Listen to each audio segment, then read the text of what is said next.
ಹೊಸ ವರ್ಷದ ಹುರುಪಿನಲ್ಲಿ ಎಲ್ಲರೂ ಕೂಡ ಇದ್ದಾರೆ. ಆದರೆ ನಟ ದರ್ಶನ್ ಮಾತ್ರ ಆ ಹೊಸ ವರ್ಷದ ಖುಷಿ ಇದ್ರೂ ಕೂಡ ವ್ಯಕ್ತಪಡಿಸೋಕ್ಕಾಗ್ತಾ ಇಲ್ಲ. ಸದ್ಯಕ್ಕೆ ರಿಲ್ಯಾಕ್ಸ್ ಮೂಡ್ನಲ್ಲಿ ಇದ್ದಾರೆ ದರ್ಶನ್ ಅಂತ ಅಂದ್ಕೊಂಡಿದ್ದೀವಿ. ಆದರೂ ಕೂಡ ಒಳಗೆ ಟೆನ್ಷನ್ ಅಂತೂ ಇದ್ದೇ ಇದೆ. ಯಾವ ಟೆನ್ಷನ್ನು? ಅಲ್ಲಿ ಸುಪ್ರೀಂ ಕೋರ್ಟ್ದು ಢವಢವ ಇದೆ.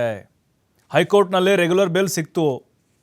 ಆದರೆ ಈಗ ಗೃಹ ಇಲಾಖೆ ಕೂಡ ಅಸ್ತು ಅಂತ ಹೇಳಿದೆ. ಪರ್ಮಿಷನ್ ಕೊಟ್ಟಿದೆ ಪೊಲೀಸರಿಗೆ ಮೇಲ್ಮನವಿ ಸಲ್ಲಿಸಲಿಕ್ಕೆ. ಹಾಗಾಗಿ ಇವತ್ತು ಅಥವಾ ನಾಳೆ ಸುಪ್ರೀಂ ಕೋರ್ಟ್ನಲ್ಲಿ ವಿಚಾರಣೆ ಶುರುವಾಗುವಂತಹ ಸಾಧ್ಯತೆ ಇದೆ. ಅಂದರೆ ಅರ್ಜಿಯನ್ನು ಸಲ್ಲಿಸ್ತಾರೆ. ಅದು ಪೊಲೀಸರು ಕಾಯ್ತಾ ಇದ್ದರು ಸರ್ಕಾರದ ಒಂದು ಅನುಮತಿಗೋಸ್ಕರ. ಈಗ ಗೃಹ ಇಲಾಖೆ ಅವ್ರಿಗೆ ಮುಕ್ತವಾದಂಥ ಒಂದು ಅವಕಾಶವನ್ನು ಕೊಟ್ಟಿದೆ. ಮುಂದೇನಾಗ್ಬೋದು? ಹಾಗಾದರೆ ದರ್ಶನ್ ಬೇಲ್ ರದ್ದಾಗುತ್ತಾ? ದರ್ಶನ್ ಮತ್ತೆ ಜೈಲಿಗೆ ಹೋಗಬೇಕಾ? ಯಾವ ರೀತಿಯಾಗಿರುತ್ತೆ ನೋಡಿ. ಹೈಕೋರ್ಟ್ ಆದಮೇಲೆ ನಮಗೆ ಕಾಣುವಂಥದ್ದು ಸುಪ್ರೀಂ ಕೋರ್ಟ್. ಅದೇ ಸುಪ್ರೀಂ. ಹಾಗಾಗಿನೇ ದರ್ಶನ್ಗೆ ಜಾಮೀನನ್ನು ಮಂಜೂರು ಮಾಡಿರುವಂಥದ್ದೇನಿದೆ ಇದು ಸಮಂಜಸ ಅಲ್ಲ.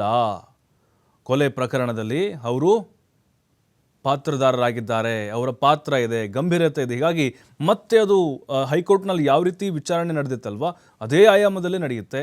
ಪವಿತ್ರ ಗೌಡ ಕೂಡ ಇನ್ಕ್ಲೂಡಿಂಗ್ 7 ಜನ ಆರೋಪಿಗಳಿಗೆ ಈಗ ಮತ್ತೆ ಒಂದು ರೀತಿ ಸಂಕಷ್ಟ ಶುರುವಾಗುವಂತಹ ಸಾಧ್ಯತೆಗಳಿದೆ ಅಂತ ಹೇಳ್ತಾ ಇದ್ದಾರೆ.